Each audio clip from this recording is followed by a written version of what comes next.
Muy bien, entonces vamos a dar inicio sobre lo que sería las pruebas no paramétricas.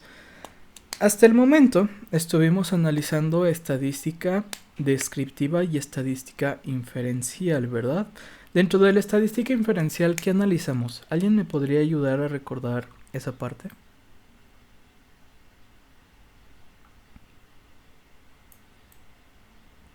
¿Qué vimos que nos ayuda a hacer inferencia?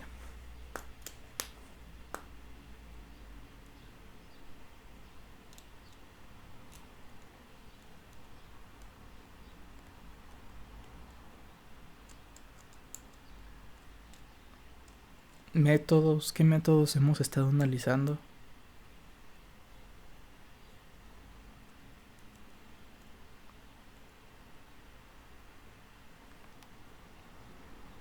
Hola, ¿me escuchan?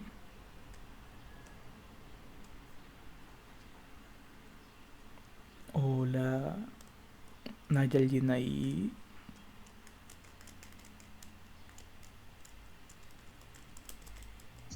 ¿Qué preguntó, profe? ¿Qué métodos hemos estado analizando dentro de lo que es estadística inferencial?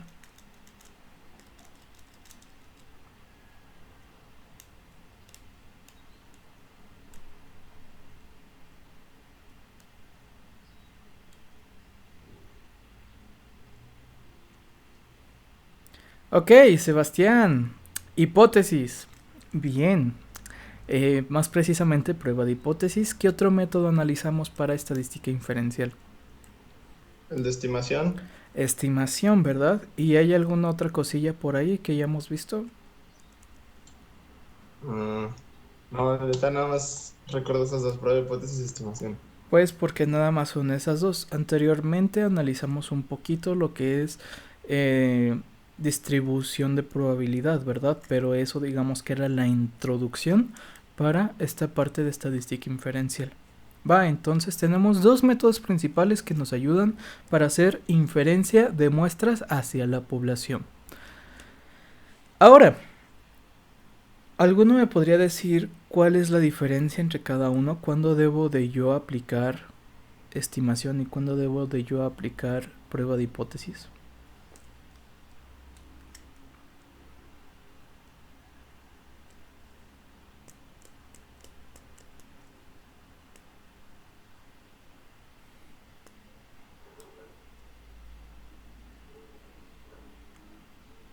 A ver, por ahí, ¿quién dice yo?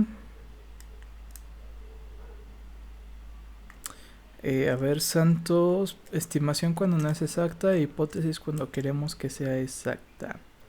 Este, como tal, no tiene que ver la exactitud.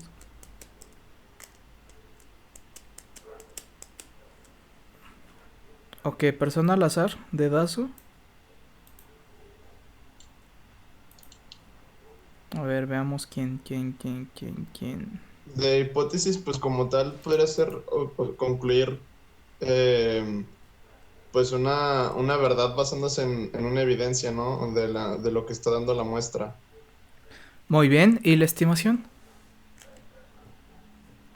La estimación.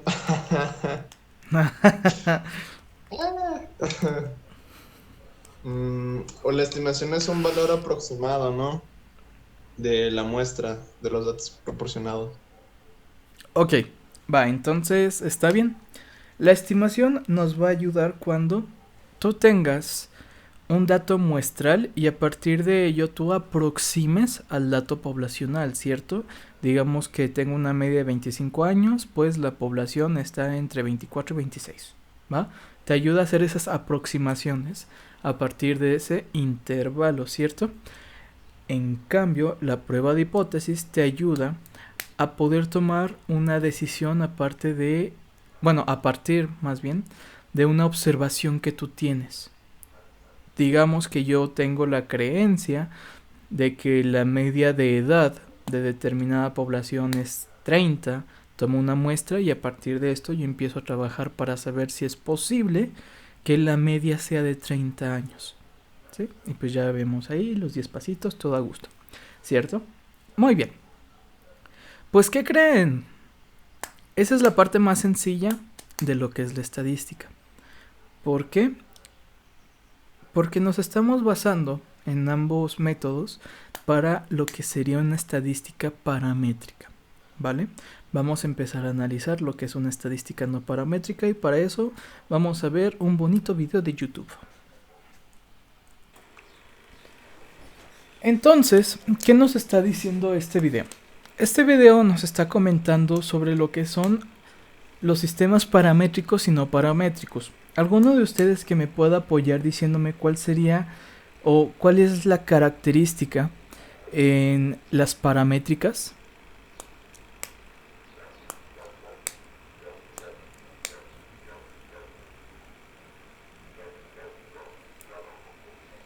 ¿Alguien?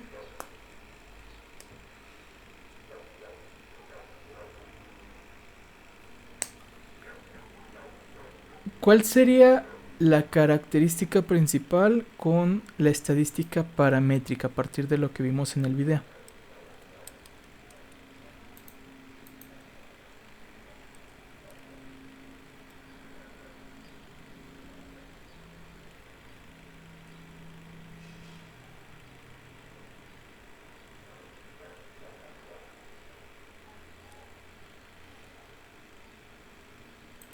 Hola, hola, ¿me escucho? ¿Me escucho? Hola. ¿Sí? Ok. Vale, entonces les vuelvo a preguntar.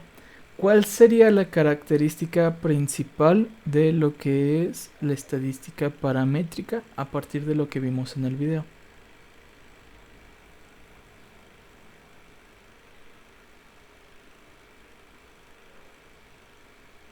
Ok, por ahí Benjamín está diciéndonos que es más confiable. ¿Qué más?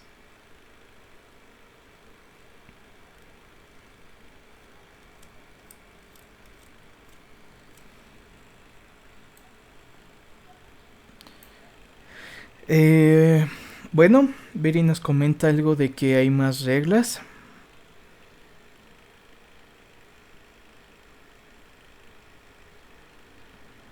Ok, por ahí tiene que ver algo de los datos, que es más estricto. Pues sí, pero lo principal, la diferencia principal que vamos a tener entre la paramétrica y la no paramétrica es el tipo de distribución, ¿vale? Por eso en la imagen ahí vemos uno que es estricto, no estricto, y podemos ver que en el paramétrica tiene una distribución normal estándar, ¿verdad? La estadística paramétrica, en todos los casos, en todas las pruebas que analizamos, en el fondo estamos basándonos en una distribución normal. Nos estamos basando en lo que sería una campana de Gauss, ¿vale? En cambio, para una estadística no paramétrica, esa campana de Gauss no es necesaria. Es por eso que, en primera, la estadística paramétrica va a presentar mayor exactitud. ¿Por qué? Porque ya vemos que el estudio de esta distribución estandarizada, esta distribución normalizada, es muy amplio, ¿verdad? Tenemos varias tablas, tenemos varios datos que nos permite hablar del comportamiento de este. En cambio, para estudiar de forma no paramétrica, para estudiar cualquier tipo de curva que no es una, digamos, una campana de Gauss, pues puede haber infinitas curvas con infinitas formas. Entonces es más difícil tener la exactitud cuando la curva no sigue un modelo ya estandarizado. Obviamente, si utilizas un modelo paramétrico vas a tener mayor validez y vas a tener una mayor amplitud en resultados, ¿va? Y como ya hemos visto, el tamaño de la muestra no es directamente fundamental para el estudio de las estadísticas paramétricas, ¿sí? Es lo que hemos estado comentando con anterioridad. El detalle es que para el estudio de la estadística paramétrica, ¿qué tipo de valores vamos a estar utilizando?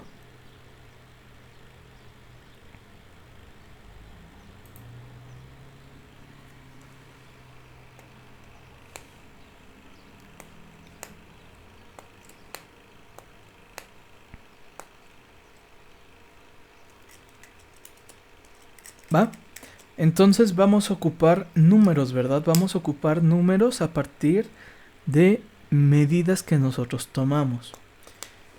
Todos los casos que nosotros estuvimos analizando se trataron sobre cuál es la media de edad, del flujo de volumen, por ahí hicimos algo pues, de movimiento angular en lesiones, estuvimos viendo las varianzas, o sea, todos estos datos que nosotros analizamos eran números que nosotros obtuvimos a partir de algún tipo de medición, ¿cierto? Para la estadística paramétrica, eso es fundamental, solamente nos va a servir para este tipo de valores. La estadística paramétrica no es útil cuando analizas frecuencias. Cuando estás analizando este tipo de datos, digamos, tú haces tu tabla de frecuencias y dices, pues tengo 5 personas que están entre edades de 10 a 15, 6 personas que están de 15 a 20, 12 que están de 20 a 25. Esos datos tú no los puedes analizar con estadísticos paramétricos.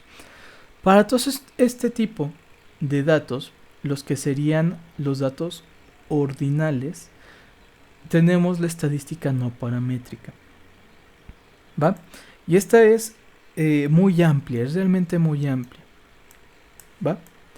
Ahorita, como ya se habrán dado cuenta, sus compañeros de noveno ya están presentando sus tesis. ¿Sí? Por ahí en la mañana vi algunos de ustedes conectados. ¿Alguno me podría hablar más o menos como de qué fue o qué estuvieron haciendo sus compañeros esta mañana?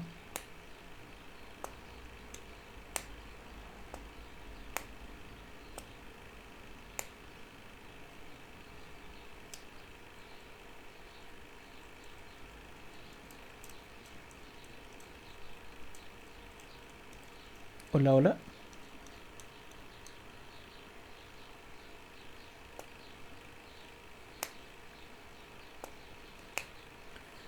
Ok, Pau, lo que entendiste fue que era el tema respecto a la obesidad y hablaron de diferencia de anatomía de países. ¿Qué más? Si alguien prende el micrófono y me pudiese hablar de toda esta parte que fue la exposición de sus compañeros.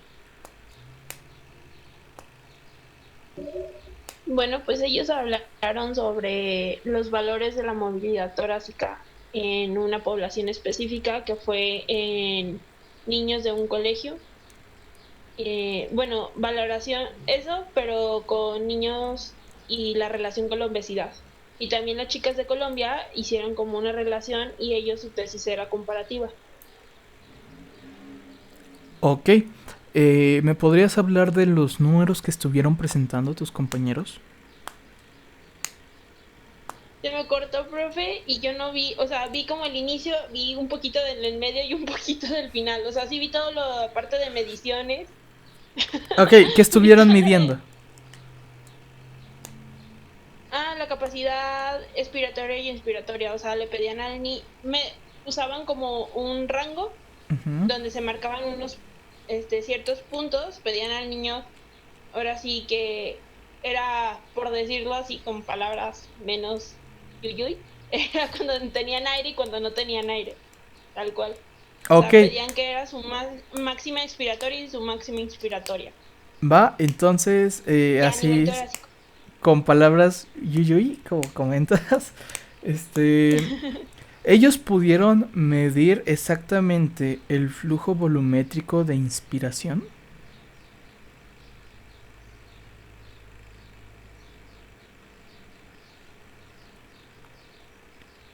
Share.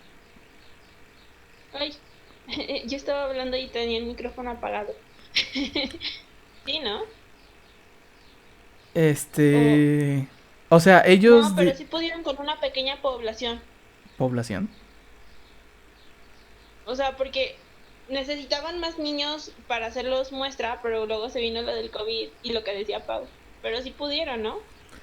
Bueno, Eh, según yo sí. o Les digo sea, que yo estuve como a la mitad. cuando presentaron los datos te decían, pues este niño midió, bueno, tiene un volumen de, no sé, 1.1 litros por segundo, o fue más como, este vato respira bien, está en esta escala, este vato respira en esta escala, o sea, está como en un 5, en un 6, en un 10, ¿cuál fue la que ellos estuvieron manejando? Ay, profe, ahí sí yo entré ya hasta que estaban explicando el final. Esa parte me la perdí. A ver, ¿alguien?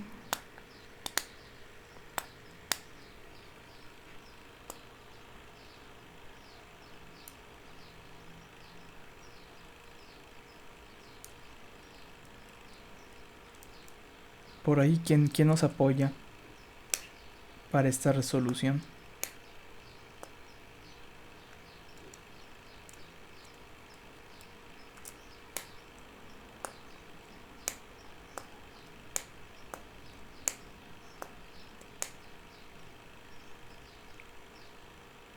¿No? ¿Nadie por ahí? ¿Alguna personilla que haya visto eso?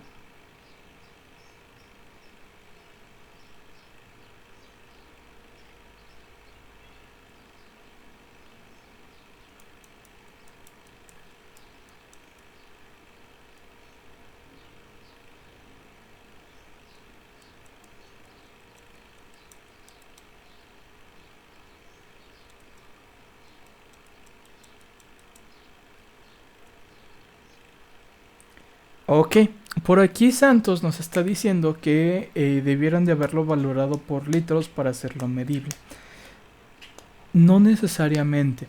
Muchos trabajos que sus compañeros presentan no toman este tipo de mediciones, los hacen a partir de lo que serían, digámoslo de forma yuyuy, encuestas, ¿vale?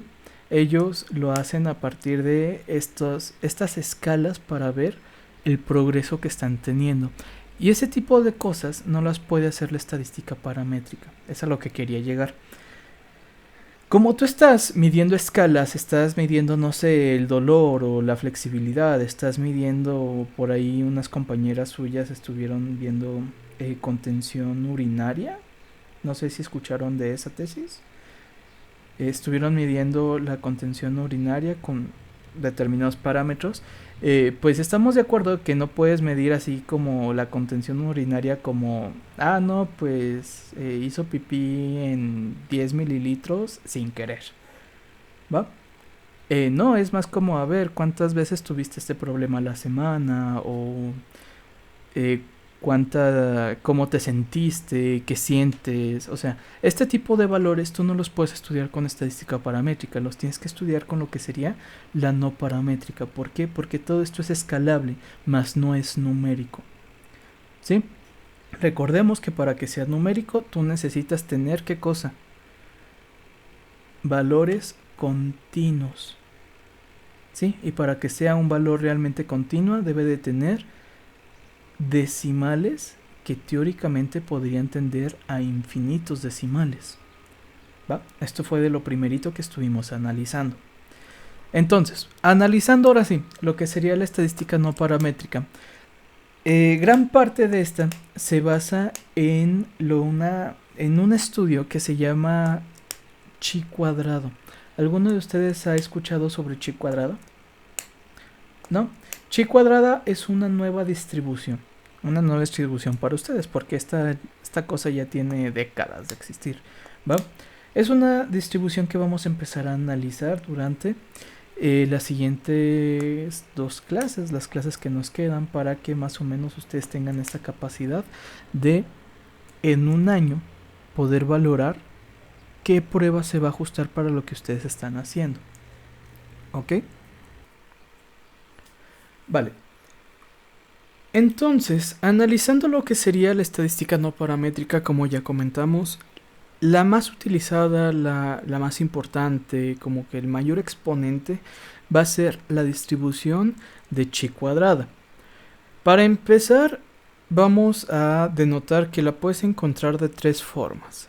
La primera es que diga ji cuadrada, la segunda que diga chi cuadrado, la tercera que diga tsi cuadrada. Las 3 son muy normales, ya depende mucho del autor y del idioma de origen. Si ustedes lo van a ver de inglés a español, es muy probable que lo encuentren con la X. Si lo están viendo directamente con algún autor que escribe en español, es muy probable que lo encuentren con la J o con la Chi. Entonces es la misma cosa, solamente que le escriben diferente, ¿vale? Pero esta distribución la vamos a estar utilizando más que nada para lo que serían conteos y frecuencias, ¿va? ¿Alguien recuerda un poco sobre lo de conteos y frecuencias? Por ahí lo estuvimos viendo junto con probabilidad. ¿Se acuerdan de eso? Ya desde el parcial 1.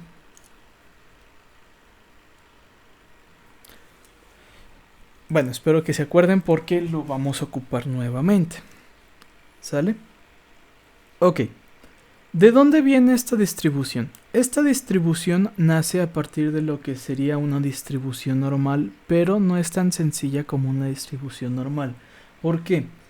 Este método, esta distribución, la distribución chi cuadrada, como lo dice su nombre, viene de valores elevados al cuadrado. Entonces, si tú vas elevando los valores teóricos de por ahí una distribución normal con algunos factores más menos, vas a obtener esta distribución. Pero, ¿qué tipo de distribución es? Es una distribución más o menos así, ¿sí? Donde podemos ver que más o menos por aquí estaría el centro. ¿Qué me podrían decir de este tipo de distribución?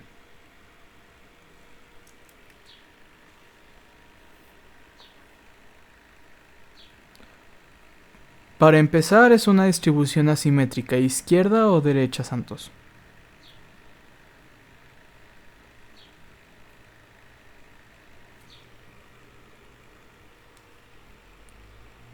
¿Va? Entonces, sería una distribución asimétrica que la cola va hacia la derecha, ¿verdad? Entonces sería una distribución asimétrica a la derecha. ¿Vale? Aparte de que es una distribución asimétrica, aquí ya no va a verse afectado lo que sería la kurtosis. Aquí tú no puedes buscar una kurtosis igual a 0, una kurtosis igual a 1. Entonces, aquí ya lo que nosotros sabemos... Sí, el dibujo es así a propósito. Así es la distribución. Mientras que una distribución normal sería más o menos así. Déjenme hago un parentesco. Ajá. La distribución chi cuadrada es así. Va. No es que ahora lo haya dibujado mal. Así es la distribución. ¿Sale? Entonces, esa es la diferencia entre una distribución normal y una distribución chi cuadrada. Siempre el pico se va a tender un poquito más hacia la izquierda. ¿Va? Entonces, lo que nosotros sabemos de la teoría de la distribución normal, aquí ya no va a aplicar. ¿Sale? ¿Vale? Muy bien. La distribución chi cuadrada sirve muchísimo, ya dijimos, para hacer análisis de conteos o datos de frecuencia, pero hay 3 pruebas que son las más importantes, las primordiales. La primera sería la prueba de bondad de ajuste. La prueba de bondad de ajuste, ¿qué hace? Tú tienes tus datos, ya tienes, digamos, tus frecuencias, y tú quieres saber qué tipo de distribución va a seguir este muestreo que tú hiciste. Sabemos que puede tener una distribución binomial, una distribución normal, una distribución t-de-student, y hemos visto este tipo de distribuciones y hemos visto más o menos el comportamiento de cada uno. Para eso te sirve la prueba de bondad de ajuste, para que tú puedas decir, ¿sabes qué? Según mis datos, yo puedo decir que mi muestra o hasta mi población tiene determinada distribución. ¿Va? Esto te ayuda para tu poder en tu análisis decir, ¿sabes qué? Ya sé que la distribución que voy a seguir es una distribución normal estándar, entonces aplico una prueba estadística basada en Z. ¿Va? Entonces, la prueba de bondad de ajuste te ayuda para eso, para conocer la distribución con la que estás trabajando. ¿Va? La segunda sería la prueba de independencia. La prueba de independencia te ayuda para saber si 2 parámetros son independientes o no. Es decir, te va a ayudar a conocer si tiene algo que ver el sobrepeso con la probabilidad de que padezcas de diabetes o de hipertensión. ¿Sí? Para eso te sirve la prueba de independencia, para saber cuando dos parámetros se pueden relacionar o no tienen nada que ver. Y la tercera prueba es la prueba de bondad de ajuste. ¿Va? De estas tres pruebas únicamente vamos a analizar la prueba de independencia. ¿Por qué? Porque es más probable que ustedes la vayan a ocupar dentro de un año. Entonces, son muchas pruebas las que marcaba el programa, pero pues ya, por tiempo vamos a ver las que considero van a llegar a necesitar. ¿Va? Entonces aquí vamos a recortar un poquito el programa. Pero bueno, de chi cuadrada esas son las tres pruebas principales, son las más importantes, pero vamos a analizar la prueba de independencia. Hablando respecto a chi cuadrada, la prueba estadística va a ser la misma. Para empezar, denotemos lo siguiente. Ustedes ven en el apunte que tenemos una x cuadrada y una x con curvita, ¿verdad? Sí se dieron cuenta de eso, de que una es así recta y una es más curviada. ¿Sale? ¿No se habían dado cuenta de eso? Bueno, esto es a propósito. ¿Por qué? Porque este dato, el que está así recto, el que es una x cuadrada, es el valor que tú calculas. ¿Cómo lo calculas? Con esta prueba estadística. ¿Sí? Entonces, x cuadrada sería igual a la sumatoria de la diferencia de las frecuencias observadas menos la frecuencia esperada al cuadrado entre la frecuencia esperada. Ahorita vamos a darle más sentido a esa formulita. En cambio, nosotros hemos visto que para una prueba de hipótesis, porque todo esto sigue siendo prueba de hipótesis, solo que ahora no paramétrica, tenemos que comparar el valor que calculas contra el valor teórico, ¿cierto? Siempre necesitamos tener un parámetro de comparación. Ese parámetro es este. Este, que es una x como curviadita, es chi. Ese es el término chi, por eso se llama chi cuadrada. Este es igual, la letra griega chi. ¿Va? Y este es el valor teórico. Entonces, de antemano, ahí sí es muy importante que ustedes tengan la capacidad de diferenciar la x cuadrada con la chi cuadrada. Y en este caso, este tipo de prueba también va a llevar la base, se asienta en lo que serían grados de libertad. Ahorita les voy a pasar la tabla, ¿sí? Y para leer la tabla, tú vas a ocupar, al igual que como la tabla T, los grados de libertad que vas a utilizar y el valor de alfa. ¿Sale? Entonces es muy parecida a una tabla T. ¿Va? Esto que dice de que K menos R, grados de libertad, esa parte es un poco general para las pruebas. ¿Ok? Pero en el caso de la prueba de independencia varía un poquito. Ok.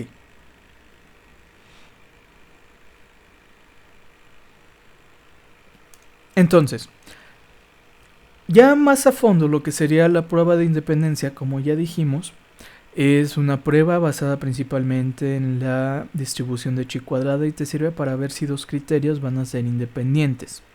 ¿Va?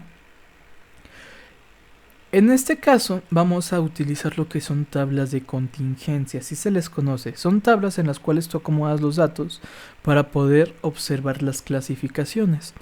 ¿Recuerdan la tabla de doble entrada que estuvimos analizando? ¿No se acuerdan de la tabla de doble entrada? Igual lo analizamos cuando estábamos viendo probabilidad.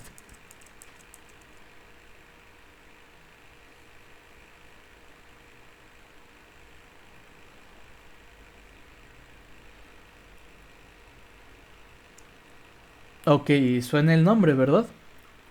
Vamos a ver.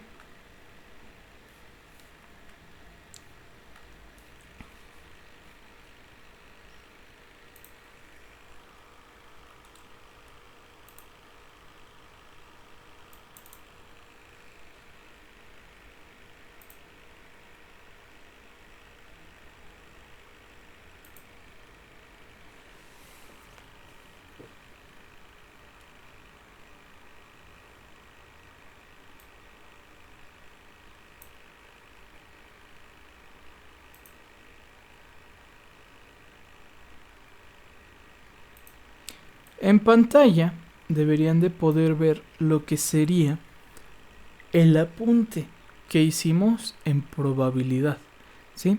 Recordemos aquí probabilidad condicional. Aquí tenemos la tabla de doble entrada. ¿Ya se acordaron?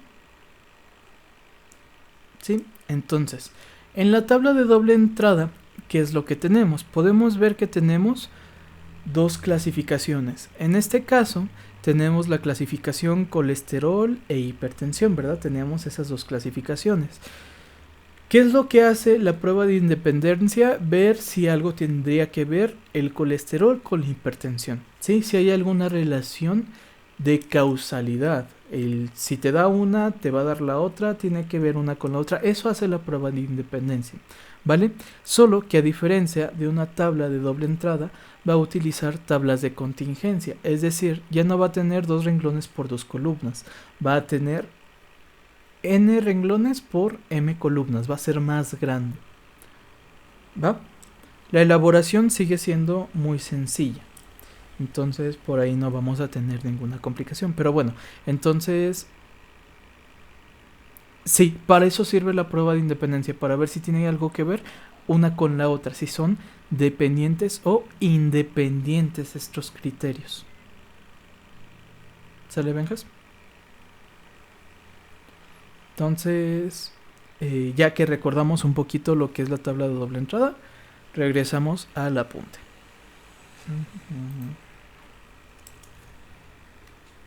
Aquí yo saltando de una a la otra. Ahí está. ¿Va que va? ¿De qué forma esto va a estar relacionado? Nosotros vamos a tener frecuencias observadas. ¿Qué son las frecuencias observadas? Van a ser las frecuencias que tú obtienes de tu muestreo. Es lo que tú vas a poder ver. Literal, por eso es observada, porque tú la estás viendo. Aquí tenemos las clasificaciones 1 y 2 y podemos ver que cada una tiene tres renglones. Bueno, hay 3 renglones y 3 columnas, ¿vale? Lo que vemos en azul, que es A, B, C, D, F, G, H, I, son los datos que tú obtuviste. Los datos que vienen a partir de tu respectivo muestreo. Y podemos ver por ahí que tenemos también las sumatorias. Si se acuerdan que luego sumábamos los renglones, las columnas y nos daba lo que habíamos dicho que era como el total. Sí, ya se acordaron un poquito más de todo eso. Sigue siendo exactamente la misma lógica, sigue siendo el mismo método, porque son las frecuencias observadas. El detalle son con las frecuencias esperadas, ¿va? ¿A qué nos referimos con las frecuencias esperadas? En las frecuencias esperadas nos referimos a lo que nosotros esperaríamos si tuviera determinada distribución. En este caso, una distribución chi cuadrada. De tal forma en que tú vas a tener un gráfico para las observadas y vas a tener que generar un gráfico para las frecuencias esperadas. ¿Cómo se llena? Es tan sencillo como si tú quieres en la frecuencia esperada ver el que aquí habíamos llamado como A, tú tienes que calcular ese término de tal forma en que multiplicas el total de ese renglón por el total de la columna y lo dividas entre el total. Observemos aquí. Para calcular la frecuencia esperada en este punto,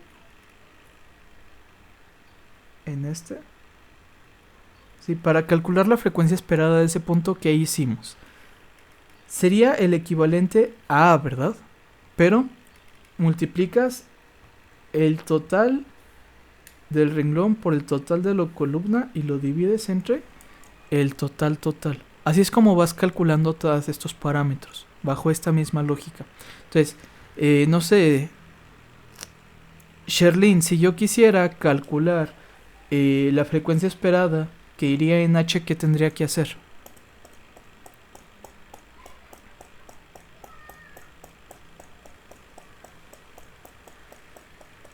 Sherlyn, ¿estás o no estás, jefa?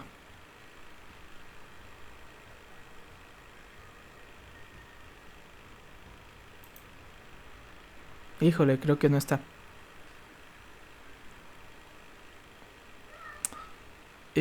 Ok, a ver, por ahí, Emanuel. ¿O tú, Benjas? ¿Me escuchas? Sí, Ok. lo que tendría que hacer es multiplicar para encontrar h, Ajá, para encontrar la frecuencia esperada de H. pues tendría que multiplicar lo que es w por y Ujú, entre el total. así es. Y eso te daría el valor de la frecuencia esperada si siguiera determinada Espera de distribución. h. Así es. Iba a decir eso yo, profe. Ah, a ver, entonces aviéntate la de F. ¿Cómo calcularías la frecuencia esperada de F, Manuel? La, la de F. La de F. Martín no entendió lo de la primera. Ahorita le explicamos a Martín. Ah, ok. ¿Dónde está F, profe? Pues aquí está F en la 2-3. Hundido. Oh my god. ¿Cómo calcularías la frecuencia esperada de F?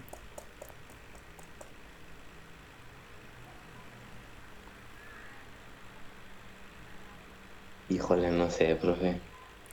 Para ver. calcular la frecuencia esperada de F o cualquier frecuencia esperada de tu tabla de contingencia, hacemos lo siguiente. Yo quiero que sea la posición de F, ¿verdad? La posición 2,3. Sí, que sería esta posición, ¿cierto? Yo quiero calcular la de esa posición. ¿Qué es lo que hago? Tomo el total del renglón, que sería V, tomo el total de la columna, que sería Z. Estos dos los voy a multiplicar y los divido entre el total. ¿Vale? Si se fijan, es lo que te está diciendo esta segunda tabla. Para calcular la de B sería U por Y entre total. Para calcular la de I sería W por Z entre el total. ¿Vale? Entonces es para que vean esta lógica de que multiplicas el total de la columna por el total del renglón y lo divides entre lo que sería el total. ¿Va? ¿Sí o no? ¿Ya les quedó un poquito más claro? Medio. No. Locuaz esto. O sea, es como primero tienes que tener las frecuencias observadas, ¿no? O sea, colocar tus datos y ya de ahí pasas a la frecuencia esperada. Por Porque supuesto. ya teniendo tus datos, multiplicas y divides para obtener lo de la otra tabla. Así es. ¿Vale? Y- Ok. Como ya dijimos, todas estas partes, todas estas pruebas se van a estar basando en prueba de hipótesis. Entonces, para la prueba de hipótesis ya habíamos visto que teníamos pues los datos, los supuestos, las hipótesis, etcétera. Pero aquí es un poquito más sencillo esa parte. ¿Por qué? Porque siempre va a ser exactamente lo mismo. En una prueba de hipótesis, lo que sería la regla de decisión va a ser que si el valor que tú calculas es mayor al valor teórico, la hipótesis nula se rechaza. Esa siempre va a ser la regla de decisión. Aquí ya no hay de que yo dibujo la curva, checo zonas de rechazo, nada, aquí ya. Esa es la regla de decisión, directita. Y la hipótesis nula siempre va a ser la misma, en la que se dice que los criterios de clasificación van a ser independientes. Esa es la hipótesis nula. ¿Cuál va a ser la hipótesis alterna? Que los criterios de clasificación son dependientes. ¿Vale? Y en esta prueba, ¿cómo se calculan los grados de libertad? Se calcula como el número de renglones menos 1 por el número de columnas menos 1. Así de sencillo. ¿Vale? Entonces por esta parte es un poquito más sencilla, pero por otra parte es un poquito más laborioso el cálculo. ¿Va? Ahorita vamos a hacer un ejercicio. Antes de hacer el ejercicio les muestro lo que sería la tabla de chi cuadrada.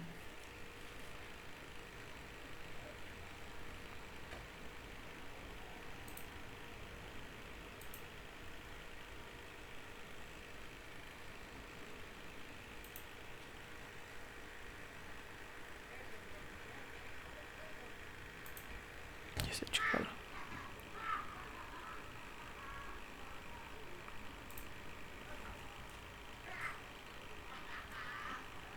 ¿Vale? Entonces, si se fijan, la tabla de chi cuadrada es muy similar a la tabla de t, ¿verdad? En la que tenemos los grados de libertad para la columna aquí. No, espera, no está rayando. Ahí está. Tenemos los respectivos grados de libertad y vamos a tener el valor de chi cuadrada en tal punto. ¿Va? De la misma forma, si yo quisiera calcular, no sé, con un alfa de 5, ¿qué tendría que hacer? Sería chi cuadrada, bueno, ahí chi cuadrada en 1 menos alfa.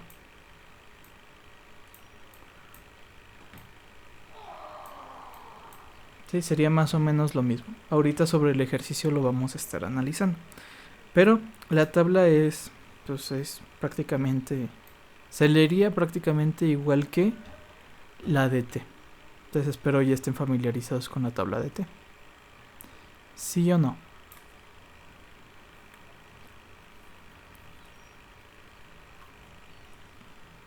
Sí, no, tal vez. Hay más o menos. Aquí también aplica lo de grados de libertad es igual a la muestra menos 1. No. ¿O no? Aquí, para la prueba de independencia, los grados de libertad es la multiplicación de los renglones menos 1 por las columnas menos 1. ¿Sí?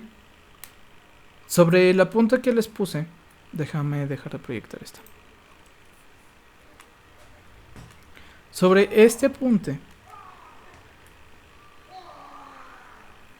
¿sí? ¿Cuántos renglones tienes? Aquí, ¿cuántos renglones tenemos? 3. ¿Y cuántas columnas tienes?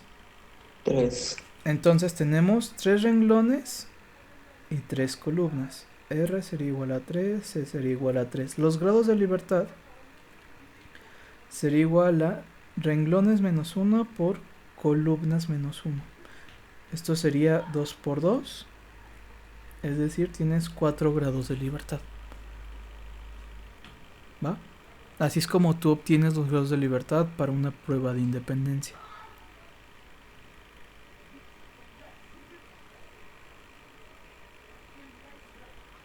Ok, entonces vamos a hacer el apunte. Muy bien, entonces alguna persona que me quiera ayudar por ahí con los cálculos. Ok, Benjas. Calculadora en mano. ¿Listo? Y si Sí, prendes... estoy. Excelente, bien. Te iba a Sí. decir lo del micrófono, muchas gracias. Va. ¿Me podrías decir más o menos de qué trata el ejercicio, Benjas? De ver cuántas mujeres tomaban ácido fólico para reducir enfermedades como la espina bífida, Ujú. y que se estudiaron 643 mujeres con los siguientes datos de diferentes razas y quiénes usaron y quiénes no, Ujú. usando un alfa del 0.05. Ok, y a fin y a cabo, ¿qué es lo que quieren saber? Quieren determinar si el uso del ácido fólico son factores independientes. Ah, no, el uso del ácido fólico y la raza son factores independientes. Así es. Va, entonces vamos a analizarlo. ¿Cuál es el primer paso según la prueba de hipótesis?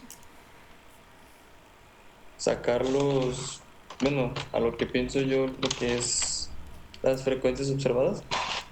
No, el primer paso serían los datos, ¿verdad?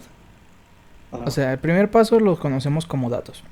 Entonces ya tenemos por ahí las frecuencias observadas. ¿Qué nos hace falta?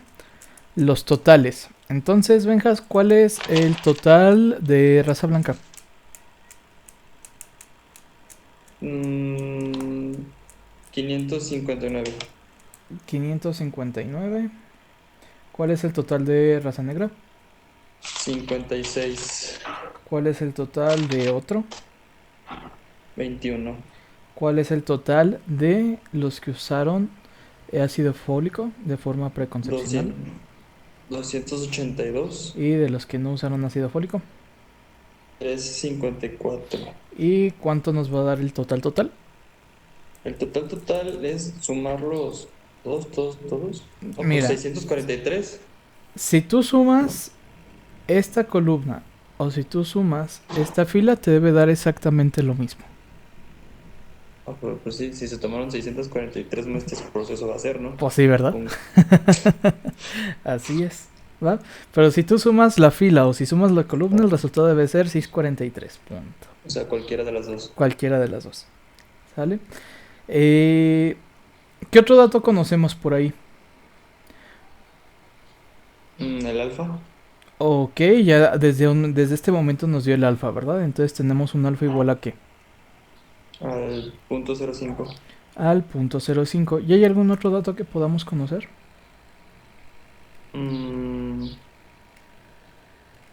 Pues no sé si me estoy adelantando, pero pues, las frecuencias esperadas.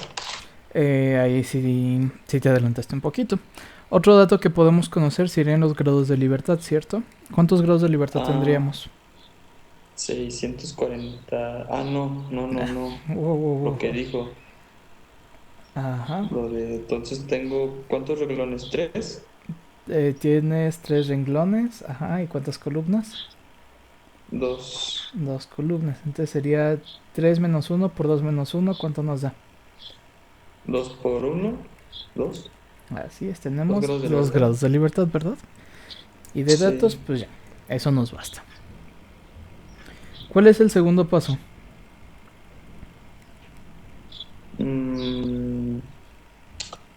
¿Cuál será?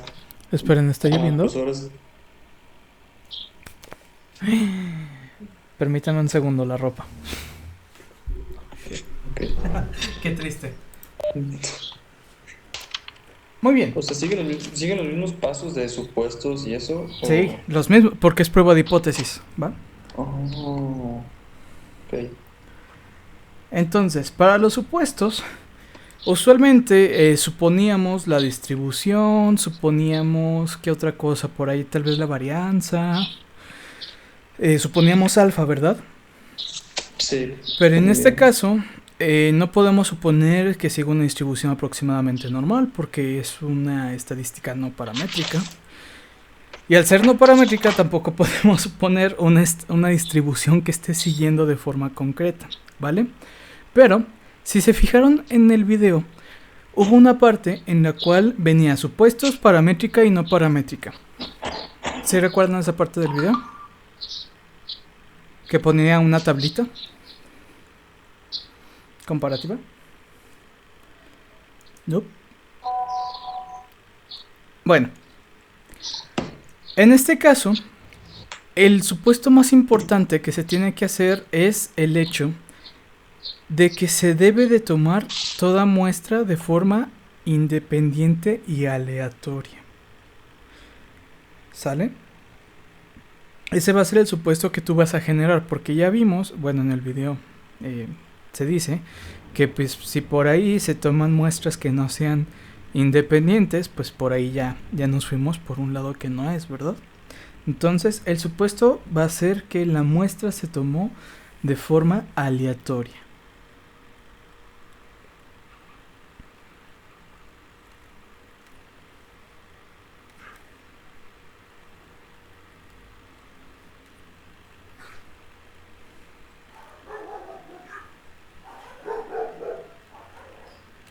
¿Va? Entonces ese va a ser nuestro supuesto.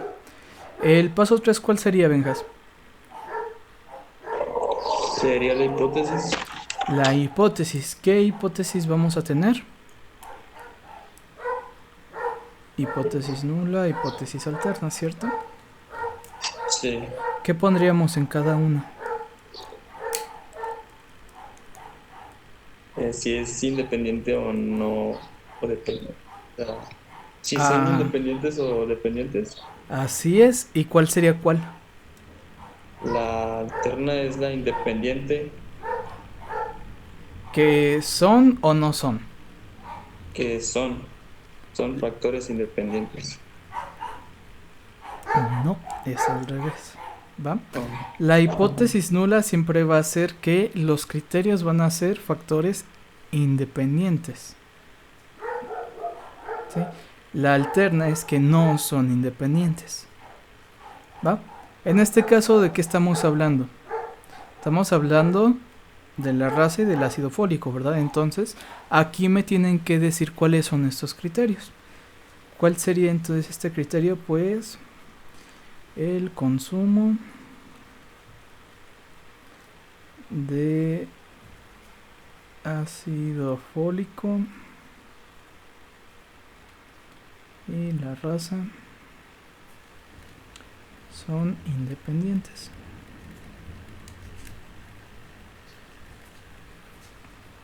Entonces, la alterna, ¿cuál sería, Benjas?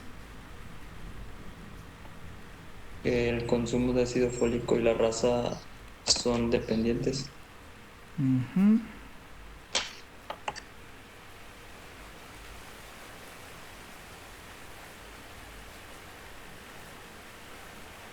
Son factores dependientes, ¿vale? Y así siempre va a ser, ¿ok? La hipótesis siempre va a ser igual. La nula es que son independientes, la alterna es que sean dependientes. ¿Sale, vale? ¿Cuál sería el paso 4? La estadística prueba. Estadística prueba. ¿Vale? La estadística prueba para h cuadrada, ¿cuál es? Lo de la la fórmula que escribió de la frecuencia observada menos la frecuencia esperada entre la frecuencia esperada. Ajá, la sumatoria, ¿verdad? Ah, Pero ese sí, signo se llama suma, ¿no? O sumatoria. Sumatoria. Ok. Sería la sumatoria de del cuadrado de la observada menos la esperada entre la esperada. ¿Va? Esa sería tu estadística prueba. Muy bien. Siguiente. La distribución de la estadística prueba. Distribución de la estadística prueba. ¿Aquí qué poníamos, Benjas? La gráfica. La gráfica No, de Gauss. Campana de Gauss. eso era hasta el paso 6. Ah, sí es cierto. Ahí ponemos lo de que la H, la nula se aceptaba si la media era igual a 0, si se tenía una distribución Ándale. aproximadamente normal. Efectivamente poníamos eso, ¿cierto? Pero en este caso no tenemos nada de distribuciones, ¿verdad? Entonces ese enunciado de se tiene una distribución aproximadamente normal o eso, ya no va. ¿Qué sí va? El hecho de cuándo se acepta la hipótesis nula. Entonces, aquí vamos a poner la hipótesis nula se acepta si el valor calculado, es decir, x cuadrada, es aproximadamente chi cuadrada con 2 grados de libertad.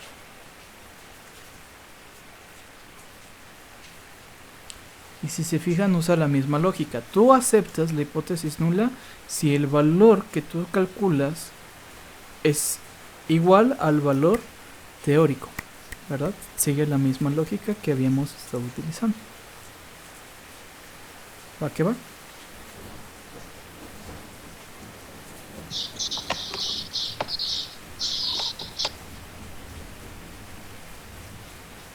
Muy bien.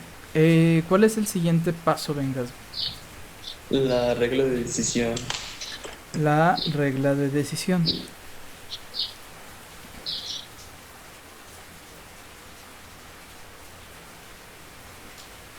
A ver, déjenme ver si por aquí puedo enviar archivos.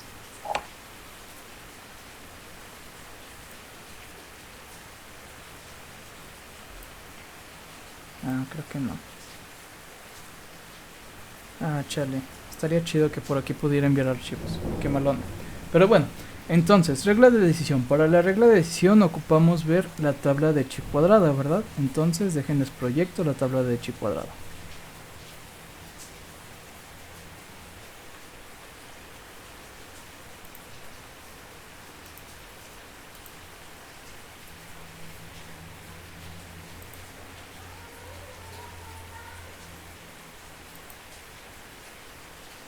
Ok, me dicen cuando ven la tabla de chi cuadrada, por favor.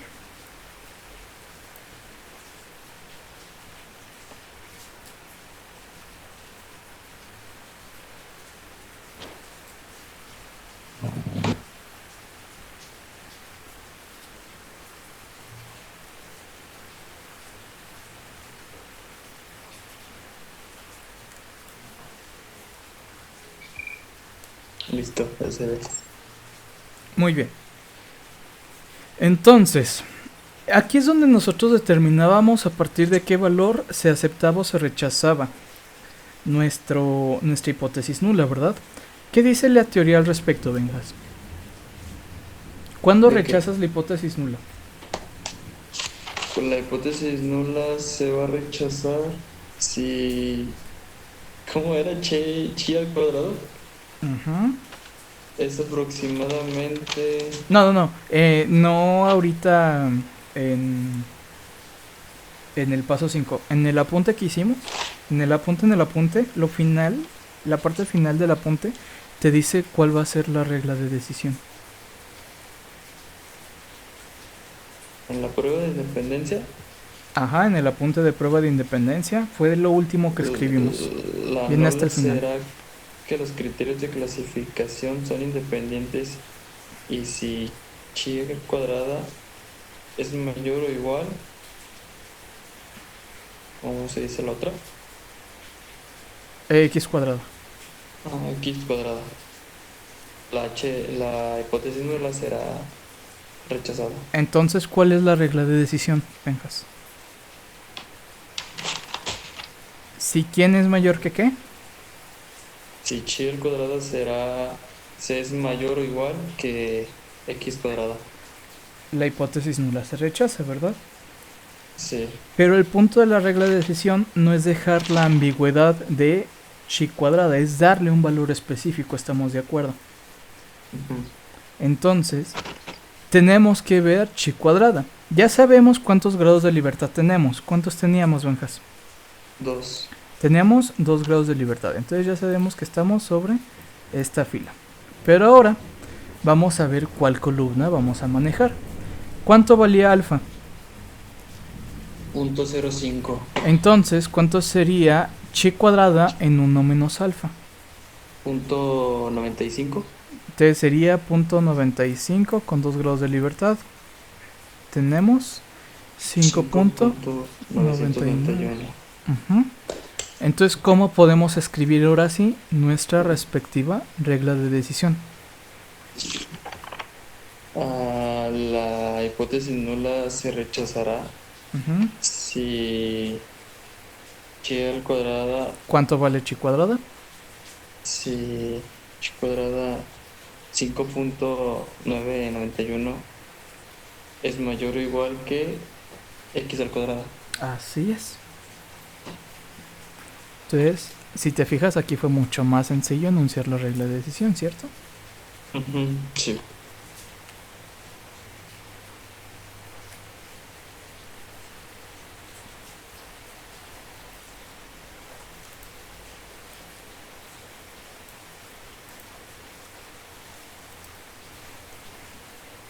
La hipótesis nula se rechaza si 5.991 es mayor que ¿quién? Que x al cuadrado. Que x cuadrado, ¿verdad? Y así de sencilla está esta. ¿Va? Donde ya vimos que x cuadrada sería la estadística de prueba calculada.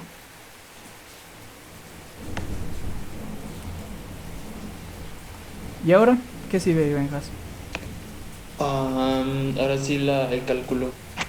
El cálculo de la estadística prueba.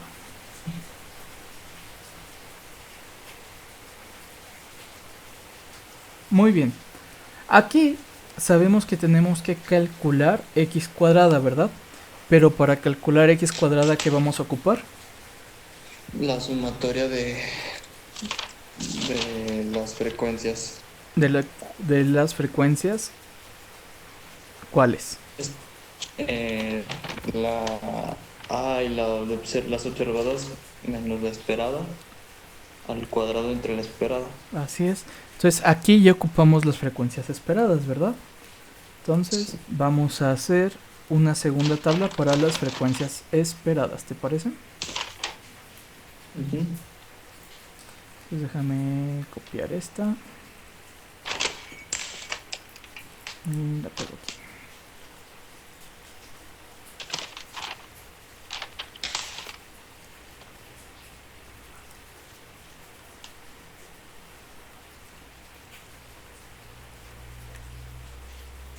Entonces, ¿cómo yo puedo calcular cuál sería la frecuencia esperada para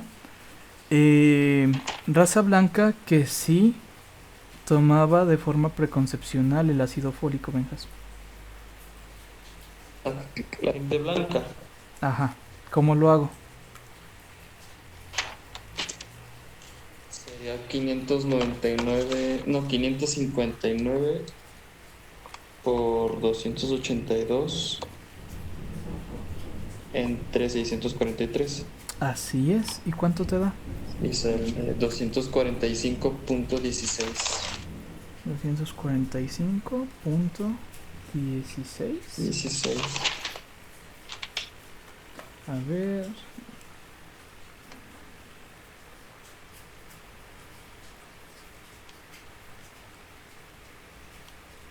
Ok, vale. Y ahora Las que no, las que no. 307.75. ¿Cuánto? 307.75. Ok.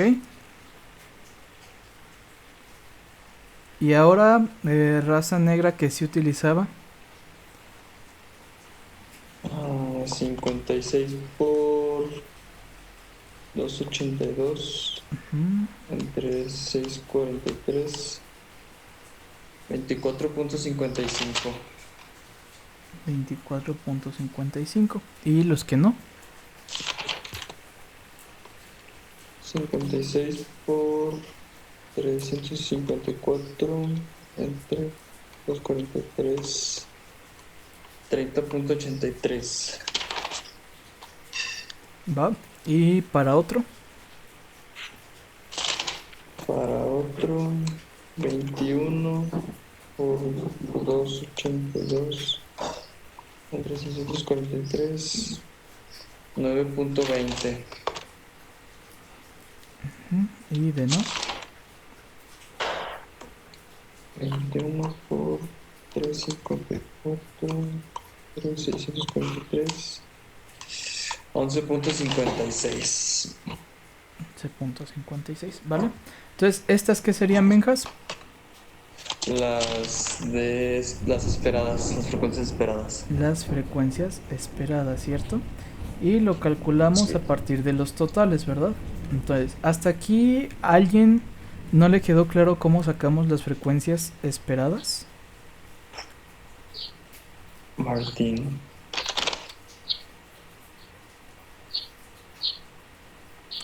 Ok, a ver. La frecuencia esperada se calcula a partir de los totales que ya manejamos. ¿Sale? Vamos a regresar aquí.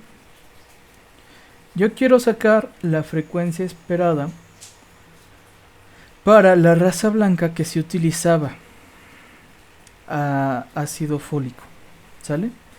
Yo quiero sacar este dato. Entonces yo tengo que analizar. A ver, ¿sí, Santos? ¿Sí? Quiero sacar el dato de sí con blanco, ¿verdad? Yo tengo que verificar el total de blanco, ¿cuánto fue? 559. Y lo tengo que multiplicar por el total de sí, que son 282. Y eso lo voy a dividir entre 643. ¿Va? Es lo mismo para cada uno. Si yo quisiera sacar el de no con otro, tengo que sacar el total de otro, multiplicarlo por el total de no y lo divido entre el total total. Así es como se va desarrollando las frecuencias esperadas.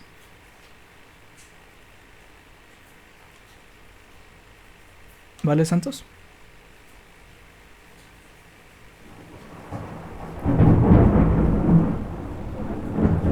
Hola, madre.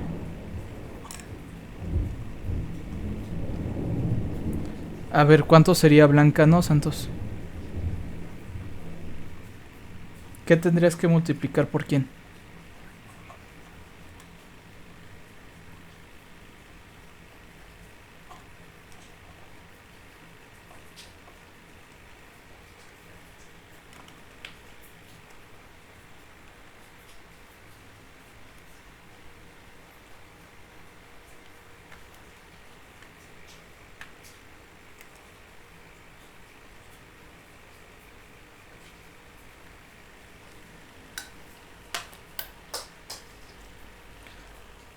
Por 354. Ajá. ¿Y lo divides entre quién?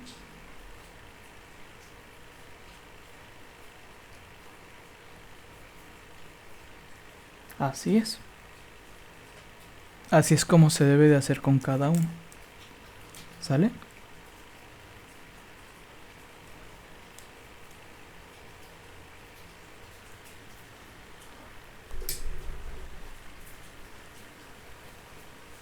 Ajá, que si te fijas es lo que ahí tenemos. 307.75 para blanca, ¿no? Y así lo vas haciendo con cada uno. ¿Sale, Santos? Ok. ¿Alguien que todavía no?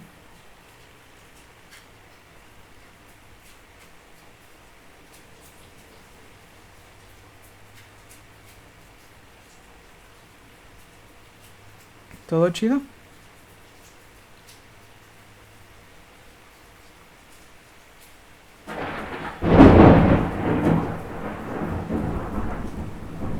Vale. Entonces, hasta este momento ya tenemos las frecuencias observadas y las frecuencias esperadas, ¿verdad? ¿Qué tenemos que sacar ahora? El término para nuestra respectiva sumatoria. Es decir, voy a poner aquí la tabla de las observadas. Aquí están las observadas.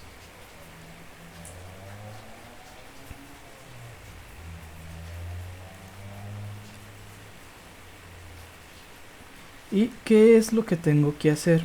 Según la estadística prueba, me dice que es la sumatoria de quién.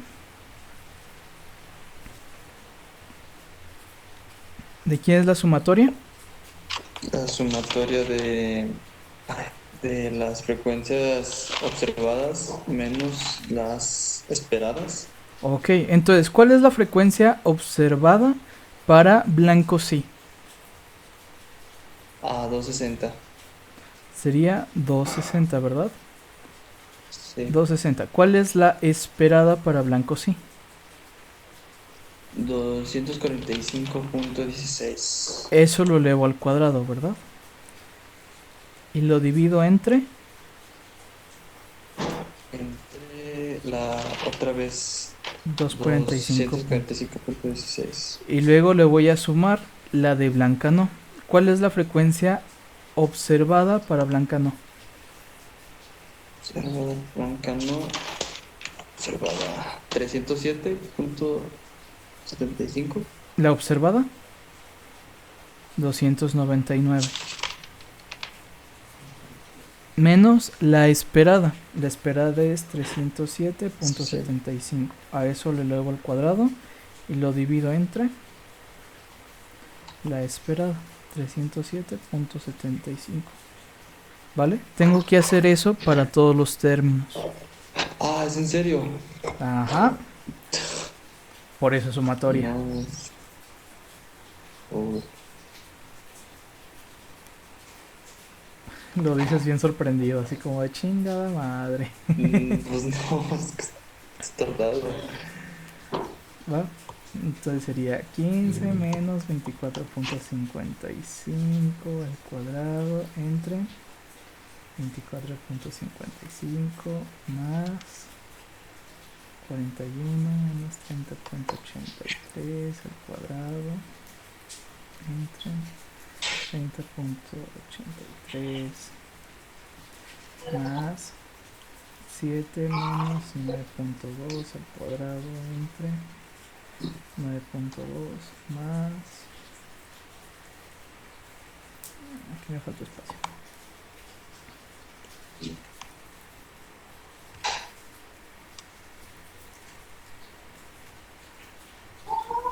Catorce menos 11.56 al cuadrado sobre 11.56. ¿Sale? Entonces ya tenemos nuestros 6 términos. ¿Cuánto nos daría?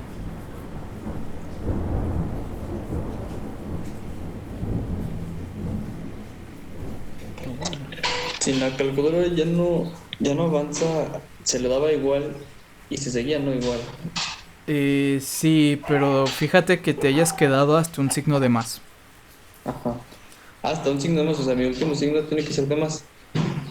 Ajá. No.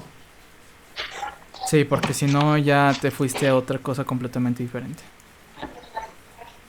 Y de hecho creo que es un poco más sencillo que los vayas haciendo de forma individual. ¿Cuánto te da el primero? ¿Cuánto es 260 menos 245.16 al cuadrado entre 245.16? Pues lo hice me alcanzó hasta el 15 menos 24.55 y hasta ahí me dio 12.22.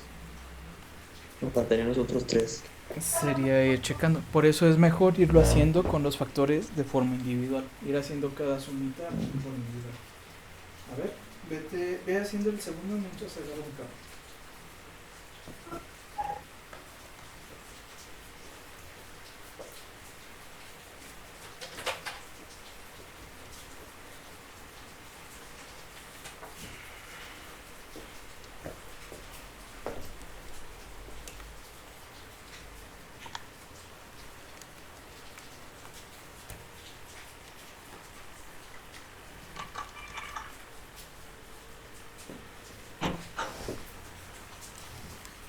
¿Va?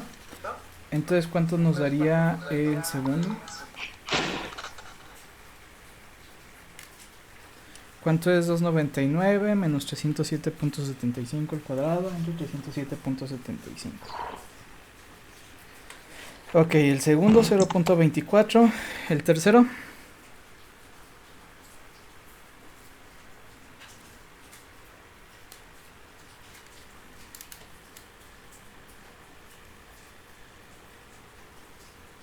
Profe, Mande. el total yo lo tengo, ¿le sirve? ¿Cuánto te da? 16.62. 16.62. A ver. Vamos a verificarlo, ¿te parece? 3.7. Sí, está bien, sí.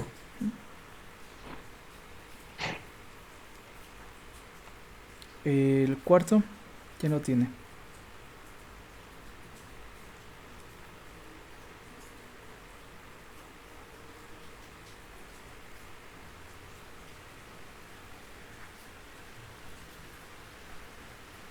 El quinto.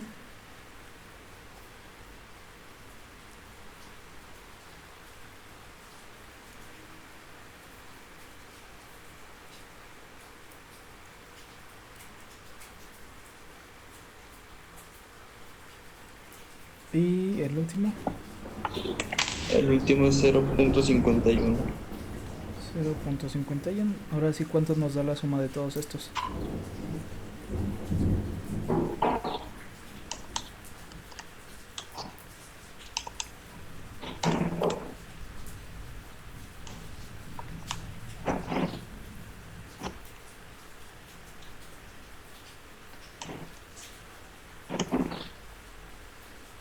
9.22. Ahí está, ese sí me cuadra. Sí, el 16 se me hacía muy grande. Sí, sí, sí. ¿Va? Entonces por eso, Va. pues sí, en esta parte les recomiendo que vayan así, uno por uno. ¿Vale? Entonces, ahora sí ya tenemos nuestro valor calculado. ¿Cuál es el siguiente paso? Entonces, el 7, la decisión estadística.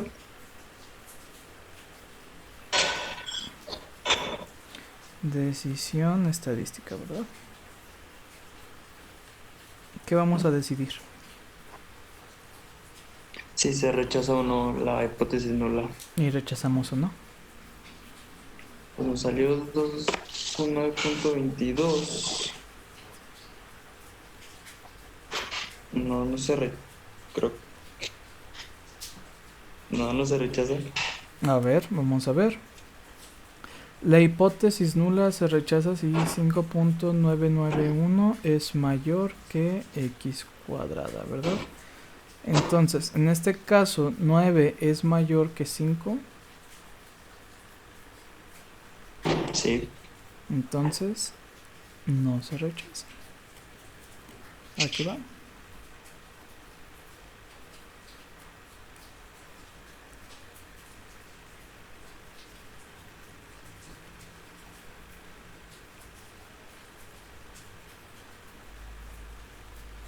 ¿Y ahora?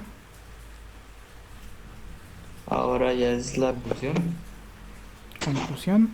¿Qué puedes concluir? Que voy. Que ¿qué dijimos? Que el consumo, sí se puede concluir así que el consumo del ácido fólico y la raza son independientes, Ujú. así nomás o pues Sí, no, así o nomás. no sé. Así nomás. Ok. Entonces, ¿qué concluimos? Que el consumo del ácido fólico y la raza Ujú. son, ¿qué dijimos? Pruebas independientes, se puede decir. Son criterios independientes. Así, ¿verdad? Ah, criterios.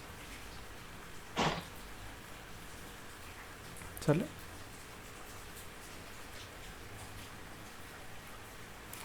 Y pues ya finalmente tendríamos el valor P. Y para el valor P pues sería igual que con la tabla T, ¿verdad? Nosotros obtuvimos un valor de 9.22. ¿Sí? Ahorita les paso la tabla, se las paso por módulo. Pero el valor P se encontrará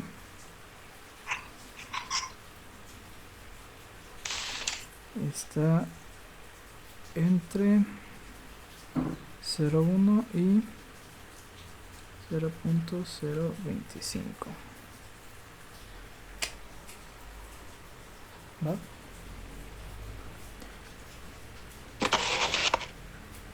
Ah, sí, solamente mencioné el consumo de ácido fólico y la raza son criterios independientes. Ahí me comí esa parte. Muchas gracias, Santos. ¿Va? Ahí está. Y ya. ¿Va? Entonces, si se fijan, es lo mismo que hemos estado viendo, solo que ahora con otra tabla y pues el método es diferente. ¿Preguntas? ¿Sí quedó claro para qué te sirve la prueba de independencia? Sí, pues si tienen algo que ver el Una. uno con el otro. ¿Vale? Entonces, este es el objetivo de esta prueba. Así de sencilla está. Eso es lo único que te dice al final. Ah, profe, sí puso el valor P. Pues que no. Sí, sí, sí. Pero ese ya se los puse yo directamente porque no les he pasado Ah. la tabla. Ahorita se la subo a módulo para la siguiente clase. ¿Sale, vale?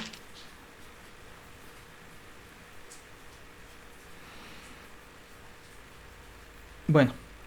Entonces, si no hay ninguna pregunta, pues ya sería todo por mi parte el día de hoy. Les agradezco y nos veríamos el miércoles para la última clase.